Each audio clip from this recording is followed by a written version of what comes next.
Bonsoir à toutes et tous. Merci de votre présence nombreuse parmi nous ce soir pour ce temps d'échange qui réunit donc à la fois des parents d'élèves de l'INSA Lyon de première année et également d'élèves de deuxième année qui ont donc peut-être déjà entendu un certain nombre d'éléments l'an dernier et je vous prie de m'excuser des répétitions inhérentes à l'exercice. Nous sommes donc toutes et tous ravis de vous accueillir pour vous proposer ce point d'étape à l'articulation entre les deux semestres d'une année d'études à l'INSA Lyon, la première ou la seconde. Ce rendez-vous reste malgré tout assez nouveau, assez récent, puisque nous en sommes à la quatrième édition, et cette initiative vise à créer entre vous et nous un lien qui n'existait pas forcément les années précédentes. Rappelons d'abord quelques fondamentaux sur l'INSA Lyon. Notre mission est évidemment de former des ingénieurs, mais des ingénieurs humanistes, selon un modèle qui date de la création de l'école en 1957, qui visait à former des ingénieurs soucieux de l'impact des sciences et de leurs applications. Nous sommes un institut national des sciences appliquées, on dirait aujourd'hui des technologies, des applications donc sur la société, sur l'environnement et sur la planète. Aujourd'hui, nous sommes ainsi à l'échelle de l'INSA Lyon, mais également du groupe INSA et de nos partenaires, très fortement mobilisés sur la question de l'urgence climatique, du dépassement des limites planétaires, de la très forte diminution de la biodiversité. Et nous agissons à tous les niveaux avec tous les leviers qui sont aujourd'hui à notre main. La profonde transformation de notre établissement pour toujours mieux répondre à ces défis socio-écologiques et également à l'irruption du numérique dans un monde en pleine mutation est aujourd'hui engagée. Elle ne cesse de s'accélérer et elle embarque aussi évidemment la formation de nos élèves.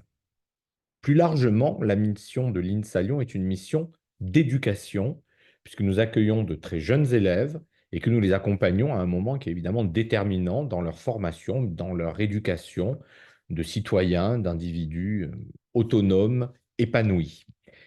L'INSA accueille plus de 6 000 élèves par an, plus de 5 000 élèves ingénieurs en particulier, de plus de 80 nationalités différentes, donc une très grande diversité de parcours, de cultures, de langues maternelles, d'expériences antérieures. Près de 40% de nos étudiants sont des étudiantes, donc 44% même en première année, contre, il faut le rappeler, 29% en moyenne dans les écoles d'ingénieurs françaises. Nous sommes particulièrement fiers de cette diversité pour laquelle nous agissons, nous travaillons, et qui crée effectivement une communauté probablement beaucoup plus représentative de ce qu'est la société dans sa diversité, comme je l'évoquais. 26% également de nos élèves sont des boursiers titulaires de bourses du Crous et donc bénéficient d'un accompagnement particulier par le Crous, mais également par l'établissement. Nous accueillons également 180 élèves en situation de handicap. Pour vous donner une idée de l'importance de cet aspect-là, c'est à peu près 2% de nos 6% pardon, de nos effectifs contre à peu près 2% en moyenne dans les établissements d'enseignement supérieur en France. L'INSA Lyon, de par sa taille, est la première école d'ingénieurs de France. C'est aussi, vous le savez, reconnue comme étant la meilleure école d'ingénieurs post-bac en 5 ans. Très attractive, mais cela vous le savez puisque vos enfants nous ont rejoints, elle est aussi par conséquent très sélective. Je rappelle que nous avons reçu encore cette année plus de 18 500 candidatures pour seulement 690 places ouvertes sur Parcoursup, dans une promotion qui compte en première année environ 850 élèves, avec des élèves internationaux. Les élèves qui nous rejoignent figurent donc parmi les tout meilleurs et issus souvent effectivement des meilleures classes, des meilleurs lycées de France. La moyenne générale au bac des admis de l'INSA Lyon, la moyenne des moyennes, était autour de 18, qui évidemment dit beaucoup du niveau académique des élèves et de leur performance dans le système secondaire. Ils ont fait une brillante scolarité, ils n'ont quasiment jamais été confrontés à l'échec, mais, et je le rappelle, je l'ai rappelé en accueillant certaines et certains de vous en première année, vos enfants, nos élèves, évoluent désormais parmi les tout meilleurs. Il devient donc plus difficile de continuer à figurer dans les premières places d'une promotion de 850 élèves, Et cela, nous le savons, peut avoir un effet déstabilisant.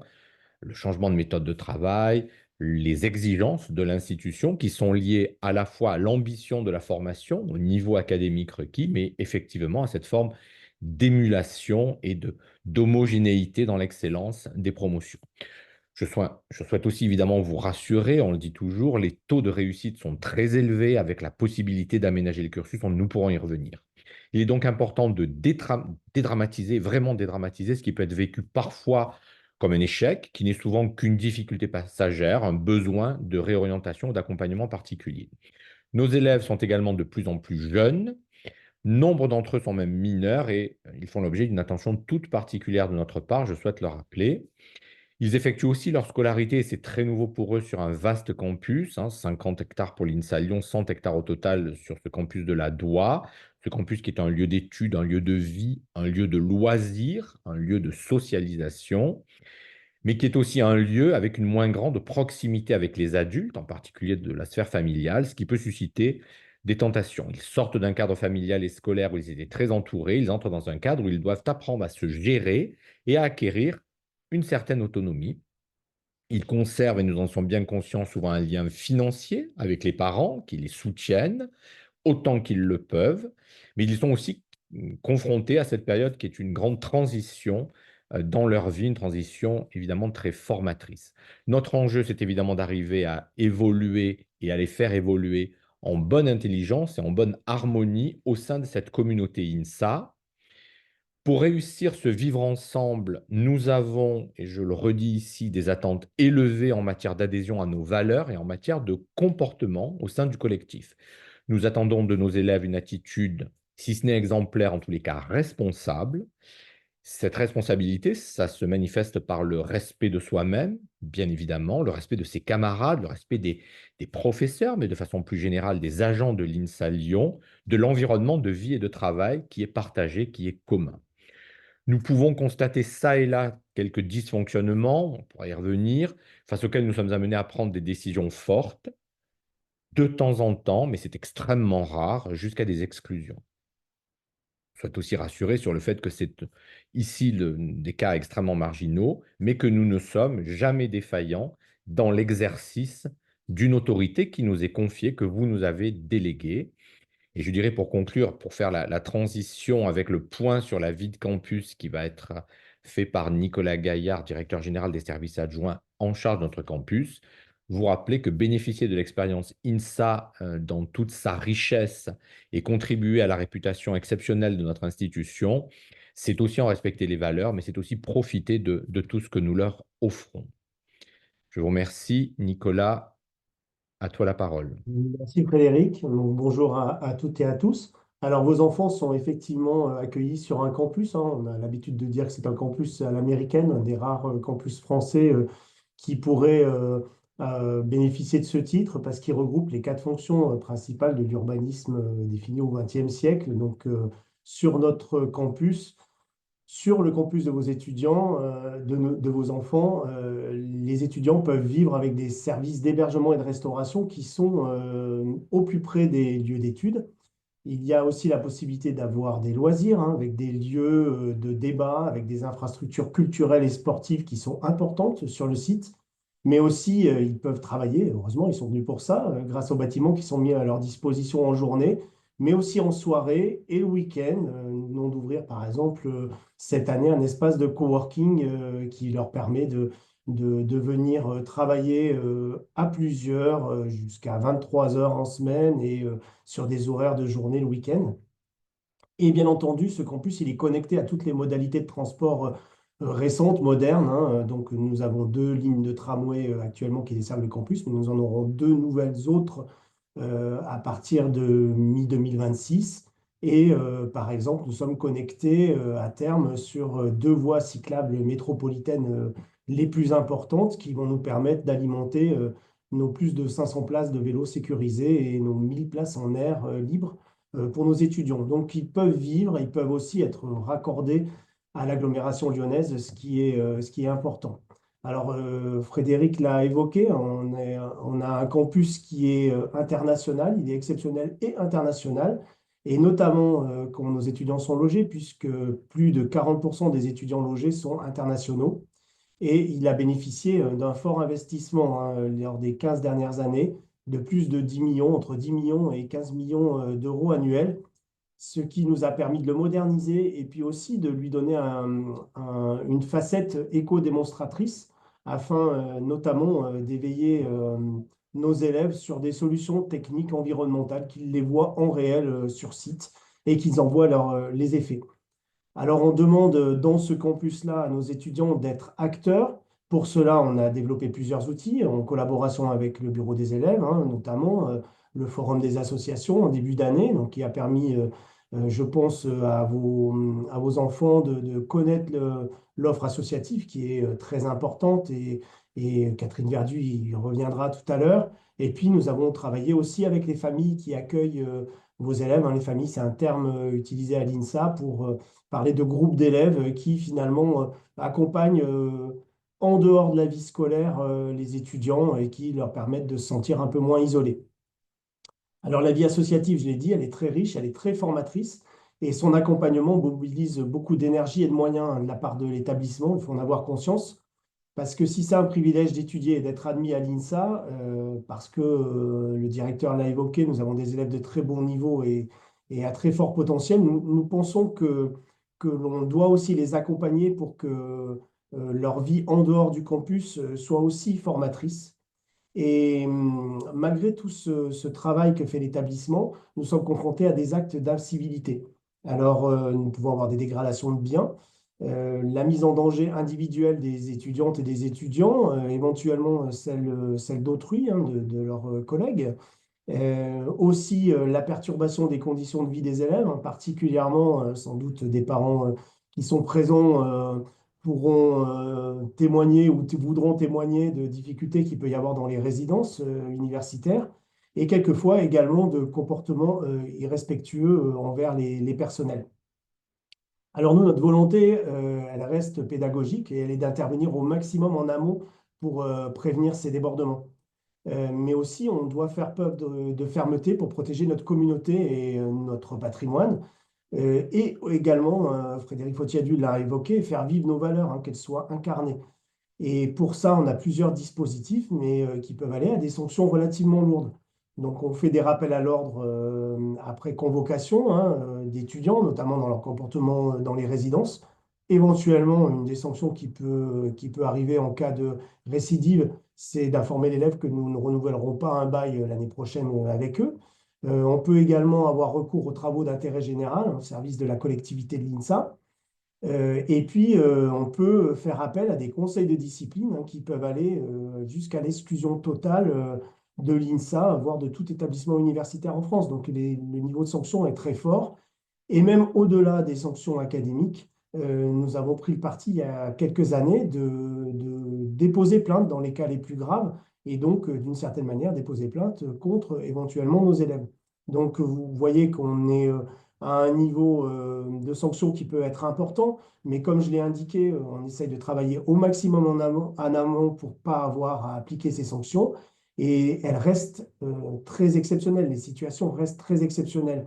Et elles sont en rapport finalement avec des dispositifs d'accompagnement et de sensibilisation de nos étudiants qui sont liés à la vie de campus, comme va vous l'évoquer juste après Catherine Verdu, la directrice de la vie des élèves.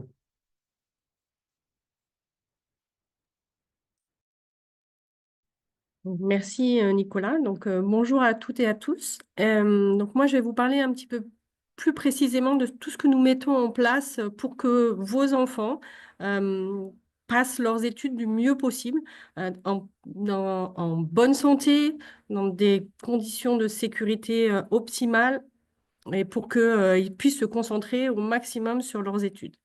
Alors, on a mis en place depuis de nombreuses années des dispositifs d'accompagnement et de sensibilisation de manière personnelle ou collective. Et le premier point, le premier volet qui nous importe, c'est la santé et le bien-être de nos élèves. Donc, on a bien sûr un service de médecine préventive avec un médecin, des infirmières et même un psychiatre qui vient une fois par semaine, une demi-journée par semaine, pour accompagner nos élèves qui en ressentent le besoin. J'en profite pour dire aussi que ce service de médecine préventive, c'est celui qui va permettre de mettre en place tous les accompagnements nécessaires pour vos enfants, par exemple un tiers-temps ou un accompagnement, un secrétaire, etc., s'il y a besoin. Donc, toutes ces demandes doivent nécessairement passer par ce service de médecine préventive. Parallèlement à ce service de médecine préventive, on a aussi depuis 3 ans un centre de santé. Et j'en profite pour dire que c'est grâce à une partie de la CEVEC que payent chaque année vos enfants. Et donc, on a depuis 3 ans un médecin généraliste qui est sur le campus et qui pratique donc des consultations et qui fait des ordonnances, qui peut donner des ordonnances. On peut aussi avoir des actes de soins par des infirmiers et des infirmières. Et ce médecin généraliste peut être le médecin référent. C'est une chance parce qu'il est parfois difficile d'obtenir un rendez-vous médical en dehors de l'INSA, en dehors du campus, sur la place lyonnaise, si on n'a pas de médecin référent sur place. Parallèlement à ce centre de santé, on a aussi un service de conseil et d'accompagnement personnalisé avec 2 conseillères d'orientation psychologues qui travaillent à temps plein sur le campus pour nos élèves, la totalité de nos élèves, qui sont là pour les accompagner dans ce changement qui est le passage du secondaire au supérieur. Donc, ça peut être pour les aider dans la gestion du stress, la gestion du sang. Ça peut être aussi la gestion alimentaire. On a quelques élèves qui ont du mal à s'alimenter correctement. Mais ça peut être aussi simplement pour les accompagner parce qu'ils rencontrent certains problèmes personnels ou autres. Ou encore des problèmes de positionnement. Ils se cherchent, ils ont besoin de conseils sur leur projet de formation, d'orientation, voire de réorientation. On a aussi, depuis 2 ans, 3 ans maintenant, conventionné avec un organisme extérieur qui s'appelle Aptitude, de manière à venir à augmenter ce nombre de consultations avec des psychologues, puisque à l'INSA, comme ailleurs, on a vu le mal-être étudiant un peu plus important qu'auparavant, surtout depuis la crise Covid. Et puis enfin, comme partout dans l'enseignement supérieur, et en particulier à l'INSA, on a une tolérance zéro sur tout ce qui est violence sexiste et sexuelle, harcèlement. Et donc, on a mis en place une cellule d'écoute qui est là pour accompagner, aider les personnes qui sont victimes ou alors simplement témoins de violences sexistes ou sexuelles.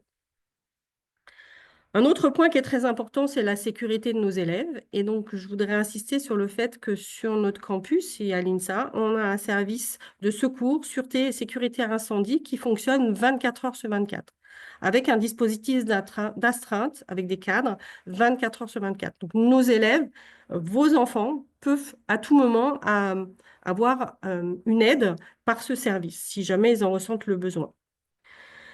Et enfin, malheureusement, on le sait, certains de nos élèves rencontrent des difficultés financières. Donc, on a aussi un service social avec un assistant social à temps plein pour nos élèves qui peut les accompagner lorsqu'ils rencontrent des difficultés financières, mais aussi pour simplement des difficultés administratives, d'ouverture de droits, etc. Donc, ça, c'est important. Et de plus, depuis de nombreuses années, avec la Fondation INSA Lyon, on a une politique de bourse qui vient compléter tout ce qui existe déjà de manière étatique. En particulier, on a des bourses complémentaires aux bourses Crous. Et pour nos étudiants internationaux qui n'ont pas le droit aux bourses Crous, on vient offrir des bourses sur critères sociaux aux élèves les plus démunis au niveau financier. Et enfin, on le sait, un accident de vie arrive à tout moment, peut arriver à tout moment. Et donc, notre assistance sociale peut déclencher des aides d'urgence, donc une aide financière ponctuelle à un moment donné ou à un autre, via des fonds d'urgence que nous avons à l'INSA ou à la Fondation. Donc ça, c'est l'accompagnement, on va dire, au quotidien que peut trouver un élève. Il suffit qu'il pousse la porte de ces différents services et il aura une réponse à ses besoins. Parallèlement à ça, depuis un certain nombre d'années, on a de nombreuses actions de sensibilisation et de prévention. Nous, ce qu'on souhaite, c'est limiter au maximum, et on en a déjà parlé, tous ces comportements à risque qu'on avait auparavant. On en a encore, mais on voit que cette prévention, elle porte ses fruits, on en a de moins en moins. Et donc, on va travailler à plusieurs niveaux. On va déjà travailler au moment de l'intégration des élèves. Donc, quand vos enfants arrivent, Ils sont pris en charge par des associations, associations de département, et Amphimie par l'association des familles. Donc, on travaille étroitement avec ces associations et on les forme à la prévention alcool, on les forme à la prévention VSS, donc violence et sexuelle, on les forme à tout ce qui peut être attrait au bizutage. Donc, on travaille beaucoup en amont avec eux, de façon à ce que lorsqu'ils proposent des jeux ou des événements d'intégration, ils le fassent de manière la plus festive possible, mais dans les meilleures conditions pour nos élèves. En même temps et parallèlement à ce travail qu'on fait avec les associations d'intégration, sur les premiers jours où les premières années arrivent et intègrent l'INSA, dans les journées de pré-rentrée, ils suivent tous un théâtre forum sur, alors le terme c'est les violences sexistes et sexuelles, mais c'est vraiment orienté sur le monde de l'enseignement supérieur. Donc ça va à la petite blague sexiste qu'on peut avoir en cours, à vraiment le viol qu'il pourrait y avoir pendant une fête alcoolisée avec des débordements, etc. Donc, on les sensibilise sur le fait que ça peut arriver. Nous, on met tout en place pour que ça n'arrive pas, mais qu'ils soient conscients et qu'ils sachent réagir s'ils sont témoins ou s'ils sont proprement victimes de ces faits-là.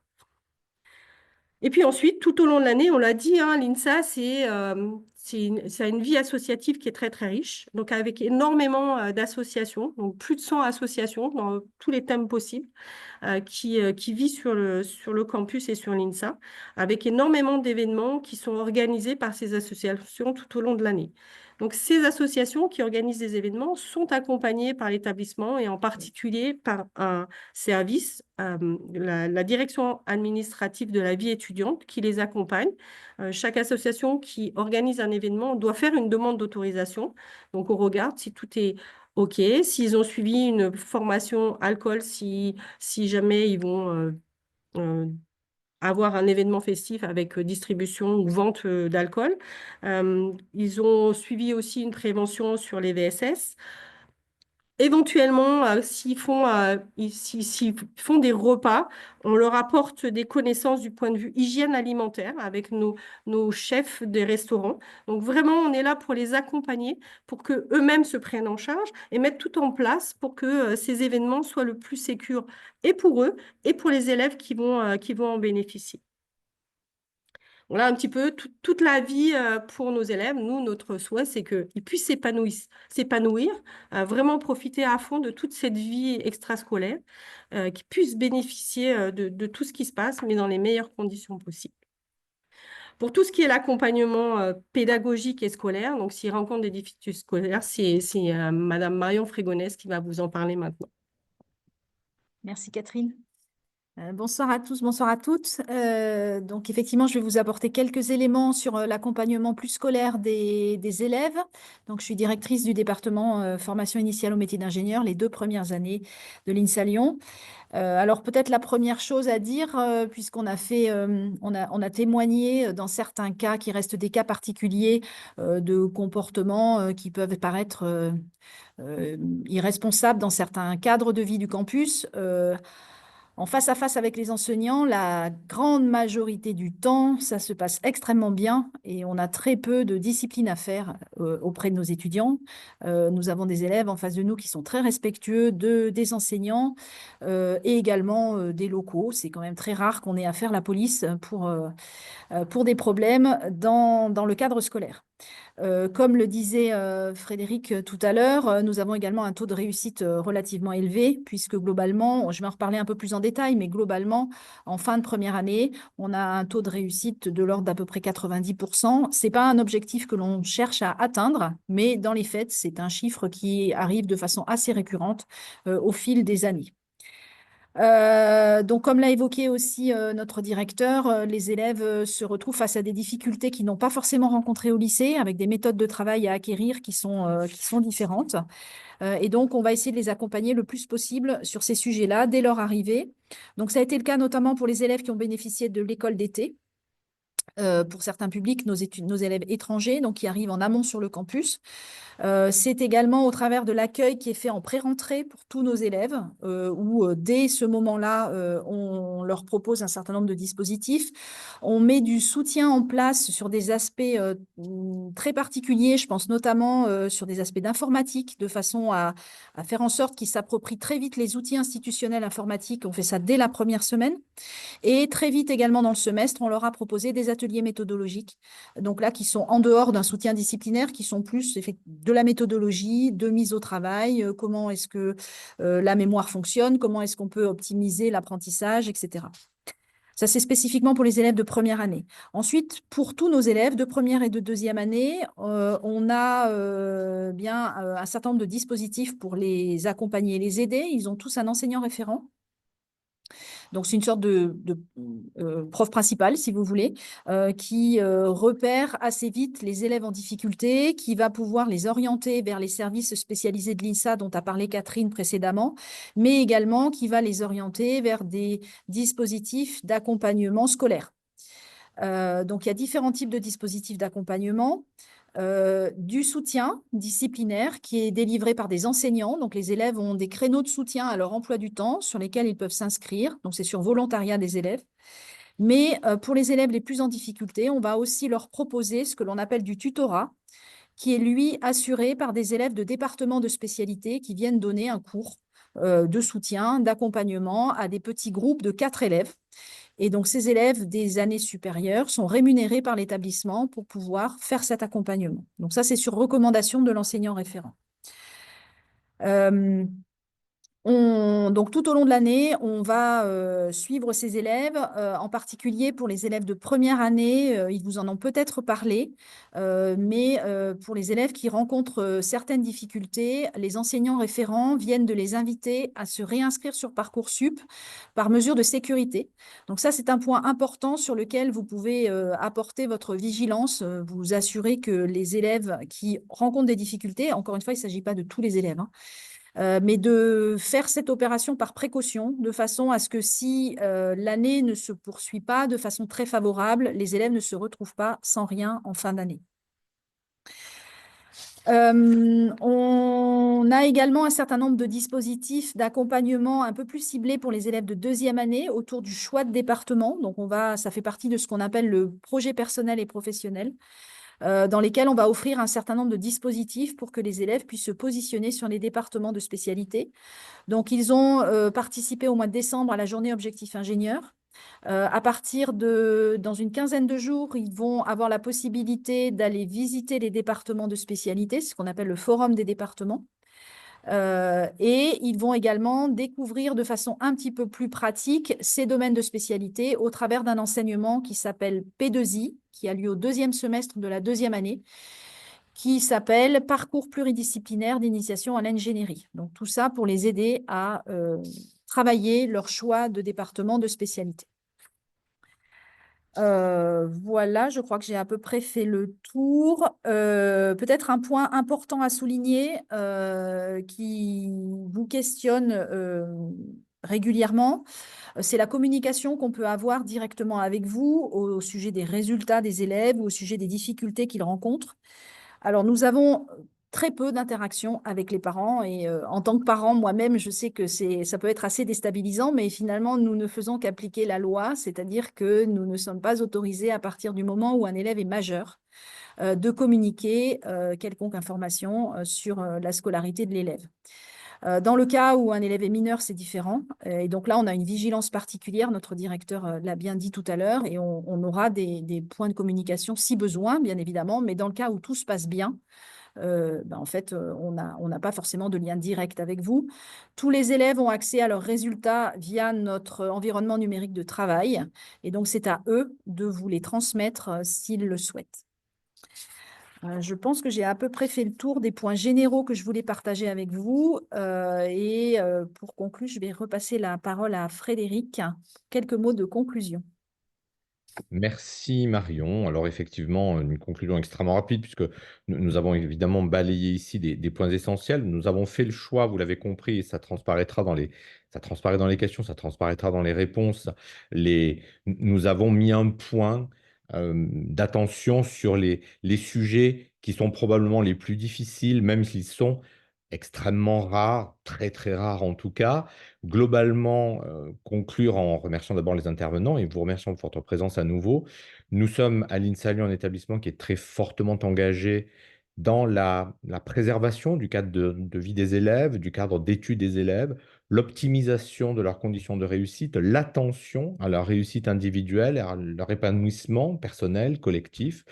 Je voulais aussi souligner, et ça a été évoqué au travers des aides que nous pouvons apporter à certains élèves, le rôle singulier de la Fondation INSA Lyon dans ce dispositif, puisque l'INSA Lyon bénéficie du mécénat d'entreprises partenaires, mécènes fondateurs, partenaires qui nous soutiennent sur des actions particulières ou sur des levées de fonds.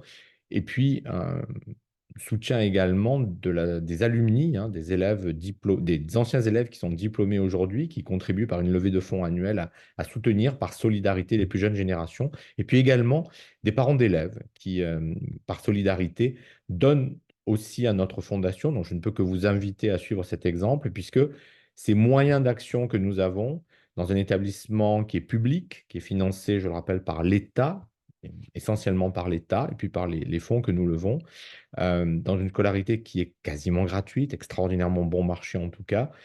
Nous faisons le mieux que nous pouvons dans des bâtiments qui, effectivement, nécessitent des investissements permanents, des investissements que nous allons intensifier pour remédier à des points particuliers que vous avez pu souligner de certains matériels vieillissants ou certains matériels qui nécessiteraient d'être changés. Voilà. Merci beaucoup. Je vous propose que nous basculions maintenant dans la partie de réponse à vos questions. Alors, je crois qu'un certain nombre de questions, je vous remercie d'avoir posé au travers de la fenêtre questions-réponses. Vous avez vu et vous verrez sans doute que nous avons répondu en direct probablement à un certain nombre de questions. Si vous souhaitez repréciser, n'hésitez pas. Je vais me permettre de ventiler les questions. Vous avez en particulier une demande sur une cellule de soutien pour les révisions. On parle donc plutôt de soutien scolaire. Qui l'élève doit-il contacter pour améliorer son apprentissage, sa méthodologie de travail? Peut-être Marion? Alors, il y a déjà eu des ateliers méthodologiques qui ont été proposés et avec un amphi obligatoire pour l'ensemble des élèves. Donc, normalement, tous les élèves ont eu un certain nombre d'éléments là-dessus. S'il reste des interrogations, les élèves peuvent se rapprocher de leur enseignant référent, qui leur donnera un certain nombre de conseils. Et puis, nous invitons également les élèves à travailler en groupe, ce qu'ils ne font pas naturellement. Et en fait, l'entraide au sein d'un groupe et partager des méthodes de travail entre élèves fonctionne également relativement bien. Si il y avait une demande massive de plusieurs étudiants, de nombreux étudiants pour refaire des ateliers méthodologiques, c'est des choses que nous pouvons mettre en place, mais il faut qu'il y ait une demande, donc il faut qu'elle nous soit exprimée. Merci Marion. Alors, une demande d'une nature différente on a évoqué les incivilités dans le campus. C'est lié aussi au sujet auquel vous êtes confrontés. C'est aussi pour ça que nous en parlons. Typiquement, les déclenchements d'alarme qui ne sont pas des alarmes incendies, qui sont des déclenchements volontaires dans une forme de chahut étudiant qui évidemment peut se dérouler dans nos résidences, que nous essayons vraiment de juguler pour éviter effectivement les perturbations, en particulier la nécessité d'être frais et dispo pour étudier et pour travailler. Ça suppose de bien dormir, donc c'est effectivement des actions un peu stupides, hein, je crois qu'il faut quand même le dire, mais qui sont allez, on va dire du fait du chahut étudiant que l'on peut observer nous aussi dans nos résidences. Bref, quelques incivilités, Marion l'a rappelé, c'est très rare. Nous sommes sur un campus avec des élèves qui sont en général très respectueux. Vous évoquez parfois des questions d'agitation, de conversation en voix haute dans les cours. Je ne sais pas, Valérie, si tu veux répondre à ce point particulier d'une forme de discipline dans les enseignements, dans les groupes. Alors, je dirais que c'est à la discrétion de l'enseignant. Mais la plupart du temps, les enseignants mettent le holà sur ces pratiques. Si les élèves sont dérangés par le comportement d'autres élèves en salle de classe, le plus simple, c'est qu'ils s'adressent à leur enseignant. Et l'enseignant, du coup, fera régner un peu plus d'ordre dans sa classe s'il y a une demande exprimée par les étudiants. Merci Marion. Cette question des interactions est essentielle, hein. Vous l'avez bien compris, il y a beaucoup d'interlocutrices, beaucoup d'interlocuteurs, beaucoup d'écoute. Encore faut-il que les choses s'expriment et c'est souvent le meilleur moyen de les aborder. C'est aussi l'occasion de partager sur ça. Alors, une question sur l'ouverture de salles très tôt. Effectivement, on a peut-être Nicolas te laisser commenter le sujet sur la fermeture de salles de travail dans les résidences sur lesquelles nous avons un projet de rééquipement. Peut-être que Catherine pourra compléter. Mais nous avons ouvert effectivement une salle qui est sur des amplitudes horaires très inhabituelles, qui est ouverte quasiment en permanence. Nicolas, je te laisse répondre. Alors, je ne sais pas ce que ça veut dire très tôt, mais j'ai effectivement, alors on a mis en place une salle, donc la salle de coworking, qui est ouverte le matin à partir de 7 heures jusqu'à 23 heures en semaine, 19 heures jeudi, puisqu'elle est à côté de la zone où il y a les festivités du jeudi, et donc on considère que cette salle doit être fermée un peu plus tôt le jeudi, et elle est ouverte sur des horaires classiques de journée de 9 à 19 heures le samedi et le dimanche. Donc ça, c'est une salle qui permet d'accueillir enfin, plus de 100 étudiants, un peu plus de 150 étudiants, dans des conditions de confort et d'acoustique vraiment optimales. Et donc, ils peuvent travailler en groupe ou tout seul dans cette zone donc, que l'on appelle maintenant la ruche et qui a été très investie là, depuis 15 jours et que nous sommes en période de pré-partiel ou de partiel. À l'intérieur des salles des résidences, nous avons effectivement des salles qui sont sous contrôle d'accès. Donc, nous en avons dans les résidences A et B, donc la résidence des filles de première année et la résidence des garçons de première année. Ces salles sont sous contrôle d'accès, mais on a voulu les fermer pendant la période de révision parce que nous les avons équipées effectivement un peu différemment pour que ce soit des salles récréatives, on va dire, donc avec un baby-foot, avec une télé, etc. Et pour l'instant, nous avons préféré mettre ça en service juste après les partiels pour éviter tout débordement. Et là, c'est surtout pour protéger les élèves qui ont leur chambre à proximité de ces salles. Merci Nicolas. Une question peut-être Marion sur la recherche des stages prévus en juillet pour les élèves de première année. Oui, donc nous avons un service des stages qui va s'occuper de toute la partie administrative de choix du stage, déjà validation du sujet de stage, et puis une fois que le sujet est validé, mise en relation des élèves avec les différents interlocuteurs associés au stage et établissement de la convention de stage. Un point important sur les conventions de stage pour les élèves mineurs, ces conventions de stage doivent être signées par le représentant légal et non pas par l'élève. Donc ça sera un point important à bien garder en tête. Donc, les élèves ont eu déjà un certain nombre de présentations relatives aux stages, quels étaient les stages éligibles, non éligibles, dans quelles conditions ils allaient faire leur stage. Ils ont déjà, pour un certain nombre d'entre eux, commencé à faire leurs recherches, donc ils peuvent la faire de façon individuelle. On a beaucoup de stages qui sont obtenus par relation, par contact, etc. Et on a également à disposition une liste d'entreprises qui prennent des étudiants en stage de découverte de l'entreprise chez eux régulièrement. Donc, les élèves peuvent la consulter et ils peuvent aussi aller voir le service des stages pour avoir plus de renseignements. Globalement, nous n'avons pas de difficulté à ce que l'ensemble de nos élèves trouvent un stage dans le temps imparti, mais il faut quand même anticiper parce que la procédure de signature des conventions de stage est quand même longue et donc on ne peut pas arriver le vendredi avec des conventions de stage non signées alors que l'étudiant a prévu de partir en stage le lundi. Il faut quand même que ce soit anticipé et qu'on ait des conventions de stage signées longtemps à l'avance. Un petit point d'attention aussi pour les élèves qui vont souhaiter faire leur stage à l'étranger. Donc, ce départ à l'étranger est soumis à une autorisation de notre fonctionnaire sécurité défense. Et donc, il faut anticiper ce délai d'autorisation de départ. Et pour certains pays dans lesquels la situation politique est tendue, il y aura un refus, enfin on peut s'attendre à un refus de notre fonctionnaire sécurité défense, y compris dans le cas où c'est le pays d'origine de l'étudiant. Donc ça aussi, c'est un point à bien anticiper pour les étudiants étrangers qui viennent de pays dans lesquels la situation politique est compliquée actuellement. Ils ne pourront très vraisemblablement pas faire leur stage dans ce pays-là. Merci Marion. Alors, des questions à nouveau, en tous les cas, sur les taux de réussite. Alors, on l'a bien dit, hein, ce n'est pas 20-25% d'élèves qui ne passent pas en seconde année, c'est 10%, donc c'est 90% le taux de réussite. Je ne sais pas s'il y a une précision sur le taux de réorientation à l'issue du premier semestre, Marion, s'il y a un sujet, parce qu'il y a une question là-dessus. Alors, on ne fait pas de réorientation à l'issue du premier semestre. Donc, à l'issue du premier semestre, nous ne prenons aucune décision. Il y a un jury qui va se tenir de façon à ce qu'on puisse nous voir un peu comment les élèves ont réussi ce premier semestre. Et donc, ils sont informés du coup des résultats à l'issue de ce jury. Ils peuvent même les calculer eux-mêmes avant la tenue du jury, puisque c'est des calculs qui sont quand même simples à faire une fois qu'ils ont leurs notes.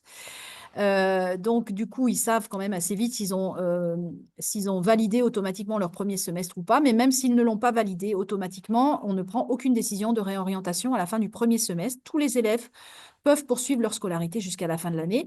Et la grande majorité de ceux qui n'ont pas, une bonne majorité de ceux qui n'ont pas réussi le premier semestre passeront en année supérieure. Ce n'est pas parce qu'on n'a pas réussi son premier semestre qu'on ne passe pas en année supérieure. Les réorientations, quand elles ont lieu, elles sont prononcées à la fin de l'année. Alors malheureusement, dans notre dispositif de scolarité, dans nos outils de la scolarité, ce n'est pas le terme réorientation qui apparaîtra dans la décision. C'est un terme qui est plus brutal. On aimerait pouvoir faire en sorte que ce soit autrement, mais pour l'instant, on ne peut pas. Donc, ça sera une décision d'exclusion. Alors, pourquoi est-ce que nous, on parle de réorientation? Parce que ce sont des élèves qu'on a détectés à l'avance en général et avec qui on va travailler une réorientation via la réinscription par Parcoursup, par exemple, et via notre service d'accompagnement personnalisé, qui vont aider les élèves à réfléchir à une voie qui leur conviendra mieux et qui, pour un bon nombre d'entre eux, leur permettra de poursuivre ensuite un cursus ingénieur, mais par une autre voie d'accès que celle de notre formation initiale. Parfait, merci beaucoup. Alors, des questions complémentaires sur la réinscription sur Parcoursup, mais je crois que ça fait partie de l'accompagnement que tu évoquais, Marion, hein, tout ça, et les élèves sont Oui, détectés. les élèves ont été informés et comme je le disais, on conseille à tous les élèves qui n'auront pas validé leur premier semestre de se réinscrire sur Parcoursup. Du coup, les élèves savent déjà, ils voient déjà, on a des critères de validation de notes qui ont été clairement affichés, qui sont disponibles sur notre intranet. Et donc, les élèves savent se situer et voilà, savent s'ils doivent le faire ou pas le faire. Et certains d'entre eux ont même été spécifiquement informés personnellement par leur enseignant référent. Parfait. Alors, je crois qu'on a aussi répondu à beaucoup de questions qui sont apparues depuis le début. On n'a peut-être pas précisé, ou tu l'as dit, Marion, sur la question des notes. De fait, on n'a pas de système de partage de notes. On n'est pas dans la configuration de l'enseignement secondaire où les parents ont accès à un relevé de notes, tout simplement parce que nos élèves sont très vite et très majoritairement majeurs, que donc, c'est à eux, à elles, que nous indiquons leurs notes. C'est elles et eux qui ont accès. Ils peuvent vous les transférer hein, s'ils le souhaitent, mais on peut que les inciter à le faire. Mais en tous les cas, on n'a pas, nous, la possibilité de partager ces informations-là avec des parents d'enfants majeurs. Voilà, donc c'est le point important. Je crois aussi qu'on a des questions sur le choix des spécialités en deuxième année ou sur l'orientation. Oui. Alors, le choix des spécialités en deuxième année va se faire autour du mois de mai. La procédure va commencer autour du mois de mai. Elle se fait par l'émission de vœux. Donc, suite à tous les dispositifs qu'on a mis en place pour que les élèves aient une bonne connaissance, la meilleure connaissance possible de ce qui est fait dans les départements de spécialité. Donc, ils vont classer les départements. On leur demande de les classer tous. Et ensuite, une fois qu'ils ont l'autorisation de passer en année supérieure, puisque la condition sine qua non pour pouvoir être affecté dans un département, c'est d'avoir l'autorisation de passer en année supérieure, eh bien, une fois que le jury de fin d'année est passé et donne l'autorisation de passer en année supérieure, pour l'ensemble de ces élèves, on va calculer une moyenne générale. C'est le seul moment où on le fait, en fait. Auparavant, on ne le fait pas. On va calculer une moyenne générale. Et en fonction des vœux, du classement des vœux qui ont été faits par les élèves, eh bien, les premiers vont choisir et au fur et à mesure qu'on descend dans le classement, les élèves suivants prennent en fonction du nombre de places restantes. Alors, c'est une situation qui stresse énormément les étudiants. Ils focalisent beaucoup sur cette question-là. Pour les rassurer, on leur donne ces chiffres, mais pour vous rassurer aussi, je vais vous les donner. 95% de nos étudiants ont l'un de leurs 3 premiers vœux. Et on arrive à quasiment 85% de vœux 1. Alors, on a effectivement quelques étudiants qui se retrouvent avec leur dernier vœu. Et donc là, c'est compliqué pour eux. On est bien conscient de de ce cas-là. Ce qu'on va essayer de faire, ce qu'on essaye de faire de plus en plus, et on va essayer de renforcer tout ça, c'est d'inviter les élèves les élèves les plus en difficulté qu'on a identifiés, hein. Le classement n'est pas une surprise en fin d'année, en fait. On a déjà bien identifié les élèves en difficulté, de bien les amener à réfléchir sur le classement de leur dernier vœu. En fait, ce qu'on constate, c'est que les élèves focalisent sur leur premier vœu, et c'est normal, c'est important, mais pour les élèves les plus en difficulté, c'est important aussi qu'ils réfléchissent bien sur leur dernier vœu. Assez souvent, on a des demandes d'étudiants qui nous disent « Ah ben, je me retrouve avec mon avant-dernier vœu, alors que finalement, j'aurais préféré avoir mon dernier. » Ça prouve bien qu'ils n'ont pas travaillé en fait ce classement des derniers vœux.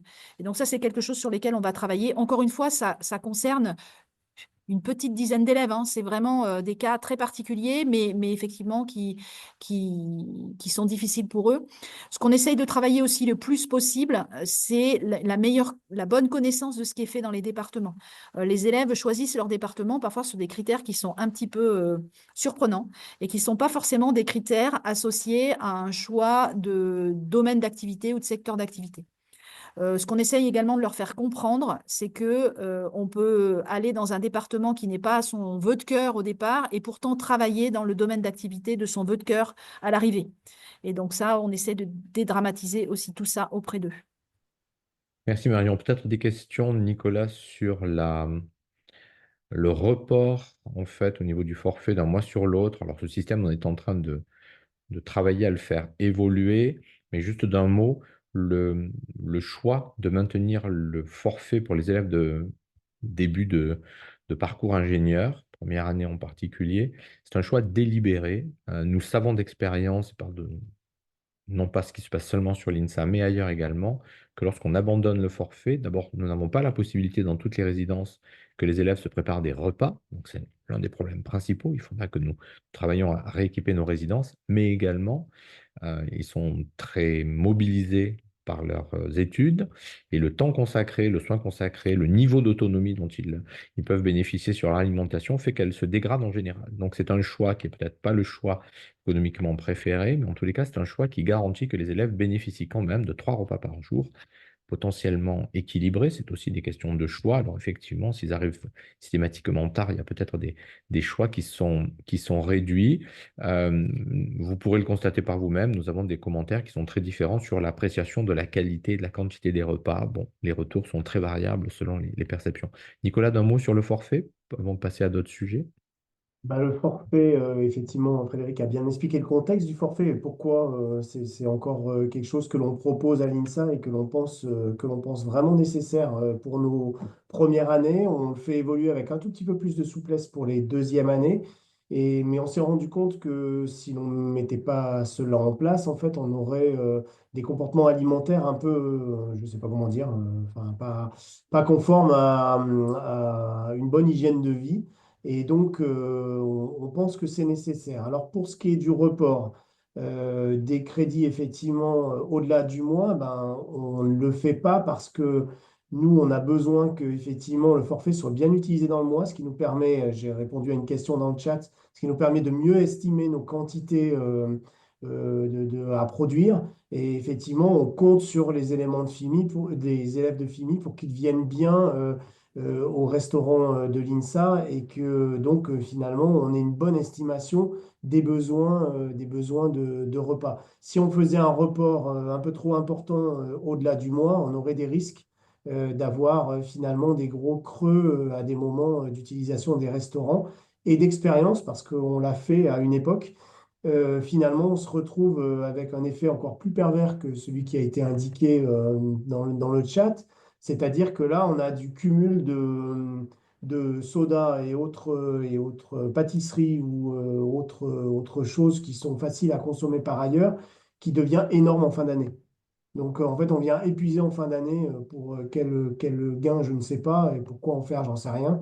Mais donc, c'était pas quelque chose que l'on a voulu maintenir. On a fait des essais et finalement, ça n'a pas été concluant. Donc, vraiment, le forfait, il sert à l'hygiène alimentaire des élèves et à nous à estimer au mieux les quantités pour proposer un forfait le moins cher possible. Oui, il y a un intérêt économique évidemment à réguler ça, un intérêt économique dont les élèves, les parents sont les premiers bénéficiaires, hein, parce que l'absence de régulation conduit effectivement à financer les écarts.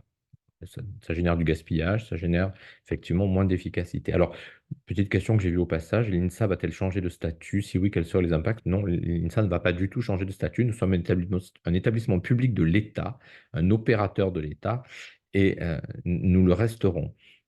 Des questions aussi sur l'accès des élèves de Drôme sur la priorité au logement. Il n'y a pas de tension particulière en troisième année pour les élèves qui le demandent. Nicolas, tu le confirmes pour accéder au logement? On n'a pas ton micro.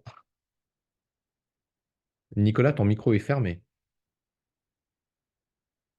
Effectivement, alors, les élèves de troisième année qui ont fait le FIMI ne sont pas prioritaires pour nous, hein, parce qu'on essaye d'abord de prioriser les chambres étudiantes pour les primo-arrivants à Lyon, donc les premières, deuxième années, éventuellement les troisième années qui n'ont pas fait le FIMI à l'INSA. Effectivement, aussi les handicapés, aussi les internationaux. Enfin bon, on a un certain nombre de critères, les boursiers, bien évidemment, un certain nombre de critères prioritaires. Ceci étant, statistiquement, historiquement, tout élève de troisième année qui nous demande un hébergement, on saura lui assurer l'hébergement en septembre. Quelquefois, il peut être sur liste d'attente, mais la direction des résidences se débrouille pour trouver des solutions. On a plus de difficultés quelquefois en quatrième et cinquième année, notamment avec des étudiants qui font des échanges pendant leur scolarité. Très bien. Des éclairages, des questions, une question en tous les cas sur l'éclairage sur le campus. Effectivement, Ah, ouais. l'éclairage est extrêmement déficient. Je vais répondre d'un mot. Ce n'est pas l'éclairage INSA qui pose problème, c'est celui de la métropole, parce qu'il y a actuellement des travaux extrêmement importants sur le tramway, sur les réseaux électriques, et effectivement, l'éclairage est défaillant. Nous n'avons pas la maîtrise de ce sujet. C'est sur les voies publiques essentiellement qu'il est insuffisant. Alors, sur la question des coordonnées, de façon générale, peut-on avoir les coordonnées d'eux? Les coordonnées sont accessibles sur l'annuaire. Tous les élèves peuvent avoir accès aux coordonnées. Et puis, vous avez des adresses génériques que vous trouvez effectivement sur les sites. Il ne faut pas hésiter évidemment à les consulter. Nous avons eu des questions sur les réseaux sociaux pour suivre la vie des élèves. Alors oui, il suffit que vous regardiez sur Instagram, sur Facebook, faites des recherches avec le INSA et vous allez voir apparaître quantité d'associations INSA qui communiquent sur leurs événements, sur la manifestation, en amont, a posteriori. Donc, c'est une façon de suivre ce qui se passe dans les différentes associations dans lesquelles vos enfants peuvent adhérer. Alors, on a une question de chauffage sur le week-end aléatoire dans les bâtiments. Les logements sont bien chauffés le week-end. Je ne sais pas, Nicolas, si tu veux dire un mot. Alors, j'ai pas vu la question, mais alors oui, les résidences étudiantes sont bien chauffées le week-end. Enfin, comment dire, il y a un régime de chauffe qui est normal, qui correspond à du logement, et on ne considère pas que nos résidences sont mal occupées le week-end. Donc il y a un chauffage tout à fait normal le week-end, le samedi et le dimanche, ce qui n'est pas le cas de nos locaux d'enseignement, bien évidemment, sauf usage particulier. Et la ruche, par exemple, ou la bibliothèque, qui, elles, sont chauffées quand elles sont ouvertes. D'accord. Alors, j'ai des questions très spécifiques sur des stages, sur des questions un peu particulières. On va basculer. Euh, je crois qu'il y a beaucoup de questions sur les échanges avec les professeurs. Marion y a répondu. Elle pourra répondre évidemment en ligne. On va prendre la liste des questions auxquelles nous n'aurons pas éventuellement pu répondre parce qu'il y en a beaucoup pour compléter. Euh, bon, aujourd'hui, je prends sur des sujets qui sont déjà, qu'on a pas déjà traités. Il y a une question sur l'affichage des numéros de salle pour les IE le lundi en deuxième année. Je ne sais pas, Marion, si Je tu as un veux point. bien répondre. Voilà. Il y a effectivement un affichage papier, mais tous les élèves ont le calendrier des évaluations à jour sur l'intranet FIMI depuis le début de l'année. Donc, on leur dit d'y aller. Je pense que si la difficulté, c'est qu'ils ne vont pas regarder la plupart du temps, mais c'est bien affiché depuis le début de l'année. Voilà. Alors, sur des questions sur les stages à Lyon, évidemment, les stagiaires peuvent rester dans les résidences pendant l'été, je peux vous rassurer. Bon, alors après, ben, il y a des conventions, convention de stage, ça prend du temps. Ça peut être du côté de l'entreprise, ça peut être du côté des évaluations par l'établissement s'il y a un besoin effectivement de valider ça. On a des détails sur des cursus.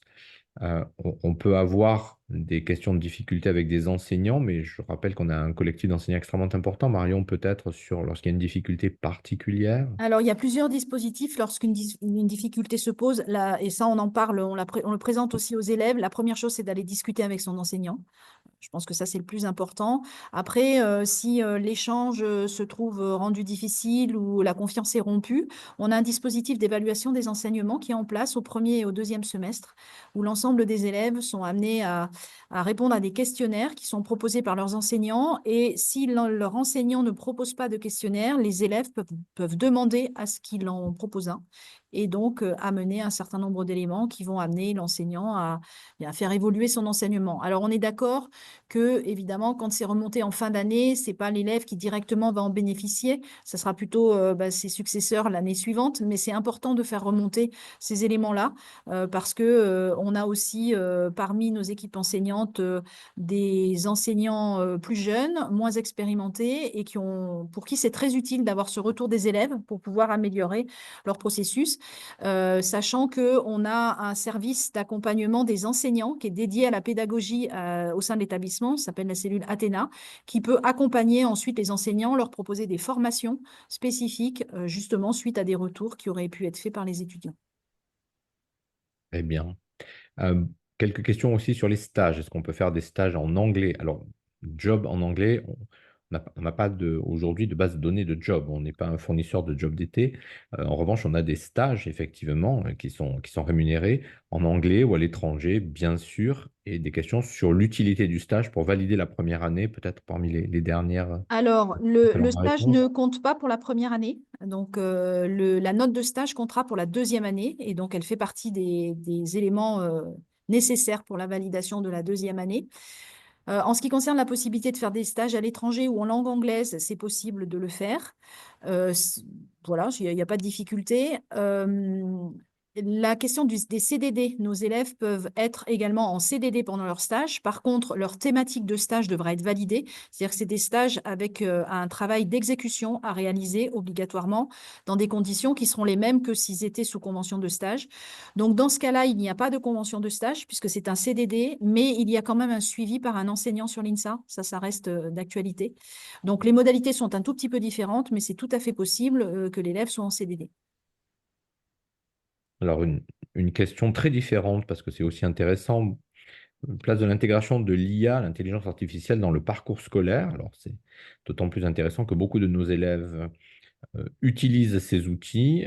C'est un sujet aussi sur lequel nous travaillons évidemment. Il y a des expérimentations. Il faut imaginer que dans le cursus ingénieur, donc plus avancé dans le cursus, dans un département comme le département informatique ou le département télécom, c'est même une maîtrise assez virtuose de ces méthodes, ces outils et puis bien entendu une certaine pratique qui se développe. On essaie d'accompagner. On a une mission sur le sujet. Euh, voilà, je dirais dire qu'aujourd'hui, ce sont des outils qui ont été intégrés dans des pratiques pédagogiques. On a par exemple des pratiques de rédaction par des grands modèles de langage, de nouvelles dans des conditions particulières avec des analyses de la production. Donc aujourd'hui, il y a déjà des pratiques pédagogiques qui intègrent l'IA. Je ne sais pas si Marion, tu veux donner un éclairage complémentaire. Alors, on est en train effectivement de prendre en considération ce développement important de l'IA et on essaye de sensibiliser le plus possible nos étudiants au fait que l'IA ne fait pas tout et qu'il faut savoir l'utiliser à bon escient. Donc, on commence à travailler sur ces sujets-là et dans certains dispositifs de rendu, on autorise l'utilisation de l'IA, mais on sensibilise les étudiants au fait de citer correctement la façon dont ça a été utilisé, la façon dont l'IA a été questionnée et d'avoir un regard critique sur ce que l'IA produit. On a eu par exemple des expériences assez intéressantes il y a 2 ans maintenant sur la rédaction d'un rapport qui est obligatoire en département qui s'appelle le projet personnel en humanité où le sujet avait été construit pour pour que le rapport soit produit par une IA. Et le travail de l'élève était donc du coup d'avoir un regard critique sur la production de l'IA et sur la façon dont on la questionne et comment ce questionnement se répercute sur le résultat de l'utilisation de l'IA. Très bien. Alors, question à laquelle je réponds rapidement. La vie associative est importante. Est-ce pénalisant de ne pas être investi dans les associations? Alors, non, pas du tout, puisque par définition, ça n'est pas intégré dans le cursus. C'est au choix de chacune et de chacun. Il peut y avoir des engagements associatifs d'ailleurs externes. à l'INSA ou des engagements d'autres types. Nous avons des pompiers volontaires ou beaucoup d'élèves qui sont engagés dans des ONG ou des associations externes, certains qui ne sont pas engagés.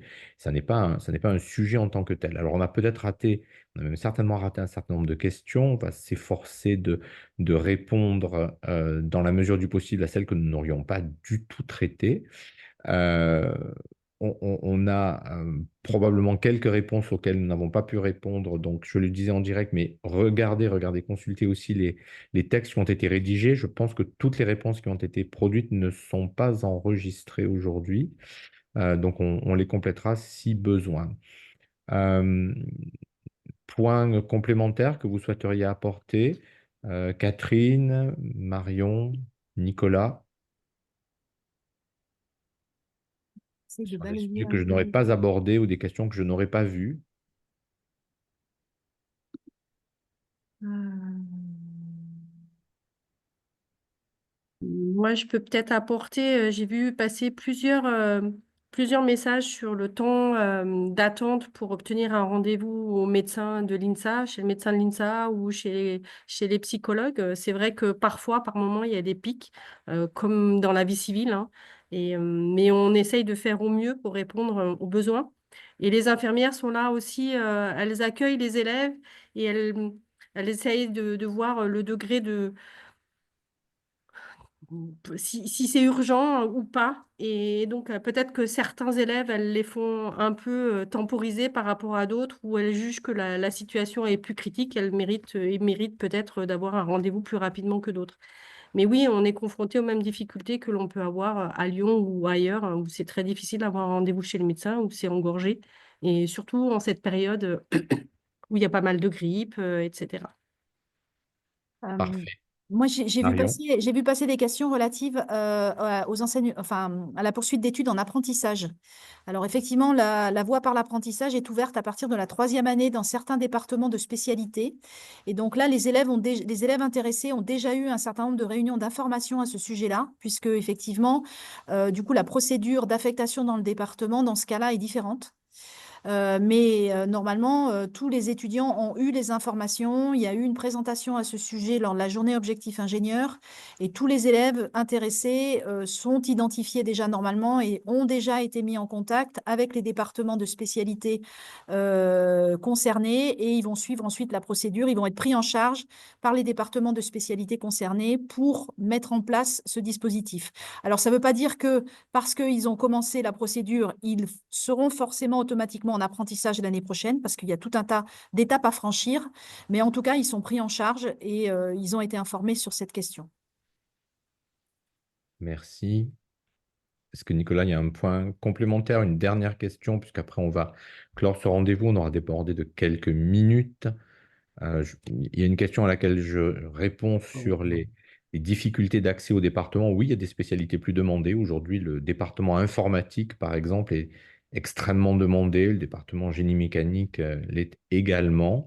D'autres sont plus accessibles, alors qu'ils proposent parfois des formations, alors toutes d'excellente qualité, mais qui sont moins éloignées que parfois les élèves ne l'imaginent. Par exemple, le département télécom est un département à très forte compétence informatique. Il est moins demandé que le département informatique. Bon, voilà. Je ne sais pas si ça appelle de d'autres commentaires. Nicolas, un point sur le campus, sur d'autres sujets sur lesquels tu souhaitais apporter un complément ou une question que nous n'aurions pas traitée. Je suis en train de regarder, je vais essayer de répondre beaucoup dans le chat. Je vois pas. Euh, j'ai plusieurs questions mais alors, Catherine y a un peu répondu sur le centre de santé. Il faut vraiment qu'ils Oui. prennent contact avec le centre de santé, et notamment s'ils ne sont pas en capacité d'aller en examen ou s'ils ont des problèmes particuliers.